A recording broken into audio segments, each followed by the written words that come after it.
এটা একটা দেশের সাংবিধানিক বডি, তাকে আমরা সম্মান করি,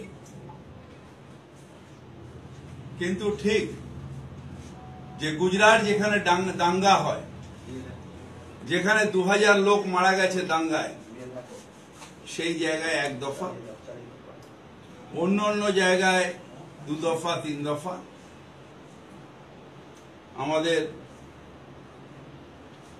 অন্য অন্য জায়গায়, কিন্তু বিহার, ইউপি এবং বেঙ্গল সেইখানে 7 দফা নির্বাচন হচ্ছে, যেখানে মানুষকে মেরে ফেলা হয়েছে, যেখানে দাঙ্গা হয়েছে, যেখানে মানুষের উপর অত্যাচার হয়েছে, সেই সব জায়গায় দেখলাম নির্বাচন নেই, এখানে নির্বাচন। একটা ব্যাপারে আমরা অত্যন্ত, আমাদের তৃণমূল কংগ্রেস সবসময় রেডি আছে। আমাদের কাছে আগেও বিধানসভায় 5 দফা নির্বাচন হয়েছিল 2016 সালে। সেন্ট্রাল ফোর্স ঘিরে ফেলেছিল, চারিদিকে গেল রব বিরোধীরা করেছিল, কিন্তু বাংলার মানুষের হৃদয়ে মমতা ব্যানার্জি আছেন। বাংলার মানুষ বিশ্বাস করে মমতা ব্যানার্জিকে, তাই 211টা সিট দিয়ে বলেছিল, যাও মমতা ব্যানার্জি, তোমার হাতে বাংলাকে আবার দিলাম। আজকে বিহার, ইউপি এবং বাংলায় 7 দফা নির্বাচনের অর্থ হচ্ছে রমজানের মধ্যে নির্বাচন করাও, যাতে সংখ্যালঘু ভাই বোনেরা ভোট না দিতে পারে। কিন্তু সেগুড়ে বালি, সবাই মিলে ভোট দেবে। এবং মমতা বন্দ্যোপাধ্যায় বাংলায় তো তিনি প্রচার করবেনই, বাইরে যাওয়ারও সুযোগ পেয়ে গেলেন, বাইরেও যাবেন প্রচার করতে। নরেন্দ্র মোদীর পক্ষে একটা অশনি সংকেত।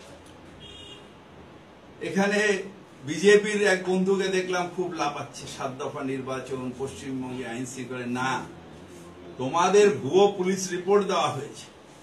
পশ্চিমবঙ্গে আইন শৃঙ্খলা আছে, পশ্চিমবঙ্গে রায়টে 2000 মানুষ মারা যায় না। যা খুন হয়েছে পশ্চিমবঙ্গে, তৃণমূল কংগ্রেস কর্মী খুন হয়েছে, তোমরা বাইরের থেকে নিয়ে এসে খুন করিয়েছ।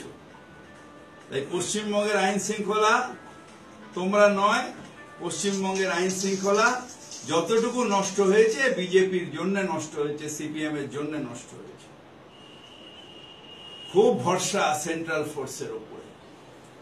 সেন্ট্রাল ফোর্স আসবে যেন মনে হয় 2016 সালেও তো এসেছিল, 14 সালেও তো এসেছিল সেন্ট্রাল ফোর্স। তো সেন্ট্রাল ফোর্স আসলে কি হবে? তো উলুবেড়িয়ার বাই ইলেকশন এসেছিল, 2টো বাই ইলেকশন আমাদের হলো অ্যাসেম্বলি, তাতেও সেন্ট্রাল ফোর্স এসেছিল। দেখা গেল 60% মানুষ তৃণমূল কংগ্রেসের পক্ষে ভোট দিয়েছে। সেন্ট্রাল ফোর্সের ভরসায় যারা থাকে তারা মূর্খের স্বর্গে বাস করে। স্টেট পুলিশ সারা বছর আমাদের প্রোটেকশন দেয়, স্টেট পুলিশের সাথেই আমরা মানে পশ্চিমবঙ্গে থাকে। 2 দিনের জন্য সেন্ট্রাল ফোর্স আসে চলে যায়। এই যে শান্ত বাতাবরণ, এই যে শান্ত পশ্চিমবঙ্গের বাতাবরণ, এটার কৃতিত্ব পুরোটাই স্টেট পুলিশ এবং আমাদের স্টেট গভর্নমেন্টের উপরে যায়। ভয়, বাংলা ভয় পায় না, বাংলা ভয় পায় না, বাংলা লড়াই করতে যায়। আমরা তোমার শান্ত প্রিয় শান্ত ছেলে, তবু শত্রু হেলে অস্ত্র হাতে লড়তে জানি। তোমার ভয় নেই মা, আমরা প্রতিবাদ করতে জানি। আমরা বিজেপির প্রতিবাদ করব, যে শক্তি সারা ভারতবর্ষকে ধ্বংস করছে, সাম্প্রদায়িক রাজনীতি দিয়ে ধ্বংস করছে, ওয়ারের নামে সেনাদের উপর অপমান করছে। সেই শক্তিকে আমরা পরাস্ত করব। এবং মমতা বন্দ্যোপাধ্যায়, আজকে বিজেপির বন্ধুদের বলি, মমতা বন্দ্যোপাধ্যায় বাংলার প্রত্যেক মানুষের হৃদয় আছে। হৃদয় থেকে বার করবেন কি করে? হৃদয় থেকে সদ দেবেন কি করে? তৃণমূল কংগ্রেস ছিল, তৃণমূল কংগ্রেস আছে, তৃণমূল কংগ্রেস থাকবে বাংলায়। একে অভিন্ন। তৃণমূল কংগ্রেস এবং মমতা ব্যানার্জি আর বাংলার মানুষ অভিন্ন। বাংলার মানুষের অসুবিধা হবে, যে জন্য আমরা কনসার্ন 7 দফায়।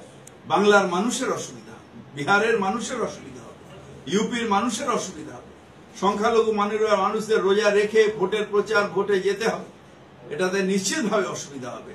কিন্তু সেন্ট্রাল গভর্নমেন্টের যে রিপোর্ট, সেই রিপোর্টের সত্ত্বেও আমরা বলবো যে সব মানুষ ভোট দেবে এবং স্বৈরাচারী মোদীকে পরাস্ত করতে হবে। আমরা সবাই মিলে প্রস্তুত। আজ থেকে যুদ্ধ শুরু হলো, সেই যুদ্ধতে আমরা করব জয়, আমরা করব জয়, আমরা করব জয় নিশ্চয়।